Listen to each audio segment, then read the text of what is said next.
मेरी बात नहीं मानी ना, तो मैं पुलिस स्टेशन जाकर आप लोगों के खिलाफ दहेज उत्पीड़न के साथ ही जान से मारने की धमकी के जुर्म में सबको जेल में बंद करवा दूंगी। इसलिए जो मैं कहती हूँ वैसा ही करो चुपचाप से। नहीं नहीं बहू, ऐसा कुछ मत करना, तुम जो कहोगी हम वो करेंगे। इसके बाद जूली उन सबको काम पर लगा देती है। नैना जी जरा जल्दी हाथ चलाइए, नहीं तो। नहीं नहीं मेरी प्यारी भाभी, भाभी मैं करती हूँ ना, आप आराम से बैठो सोफे पर, और किसी चीज की जरूरत हो तो कहना। सासू माँ खाना बनाया नहीं? अब हमें कल तक का वेट करना होगा क्या? बस बहू रानी तैयार है। थक हार कर ननद सफाई करके वहीं फर्श पर ही लेट जाती है, जिसे देख जूली कहती है, अब यहाँ क्यों रायते की तरह फैल गई? जाओ उठो और मेरे कपड़े पड़े हैं, उन्हें धोकर आओ। तुम रहने तो ही ना देवरानी जी, कपड़े मैं धो देती हूँ। नहीं कोई जरूरत नहीं, मैंने कहा ना आज आपका छुट्टी का दिन है, आप कुछ नहीं करेंगी। उधर सास पसीने से तरबतर होकर रसोई से बाहर आती है और सबके लिए खाना लगाती है।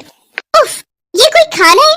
इसकी तो शक्ल देखकर ही खाने का मन नहीं कर रहा। ले जाओ ये खाना, मुझे नहीं खाना, मैं अभी अपने लिए कुछ बाहर से ऑर्डर कर रही हूँ।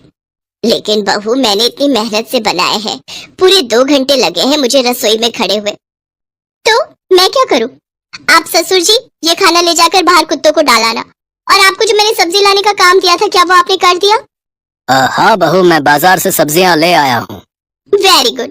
अच्छा लिसन, शाम को मैंने घर पर पाजामा पार्टी ऑर्गेनाइज की है, तब आप तीनों जाओ और जल्दी से जाकर शाम के खाने की तैयारी करो।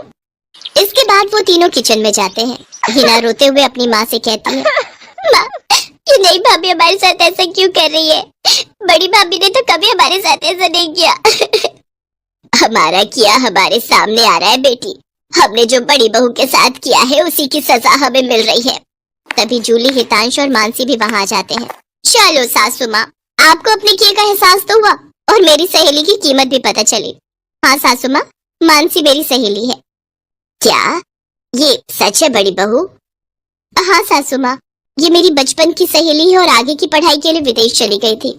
जब इंडिया आई तो ये हितांश से मिली और इन दोनों को प्यार हो गया। फिर जब हितांश ने मुझे इससे मिलवाया तो पता चला कि ये मेरी बचपन की दोस्त जूली है। सॉरी माँ जी, मैं आपके साथ ये सब करना तो नहीं चाहती थी, लेकिन आपने जो मेरी सहेली के साथ किया उसी का बदला लेने के लिए मैंने ये सब किया। बड़ी बहू हमें माफ कर दे, तेरी तकलीफ को हम समझ ही नहीं पाए। इसके बाद सबने मानसी से माफी मांगी। मानसी ने सबको माफ कर दिया और इस तरह नई बहू का ससुराल में पहले दिन का प्लान पूरा हो गया।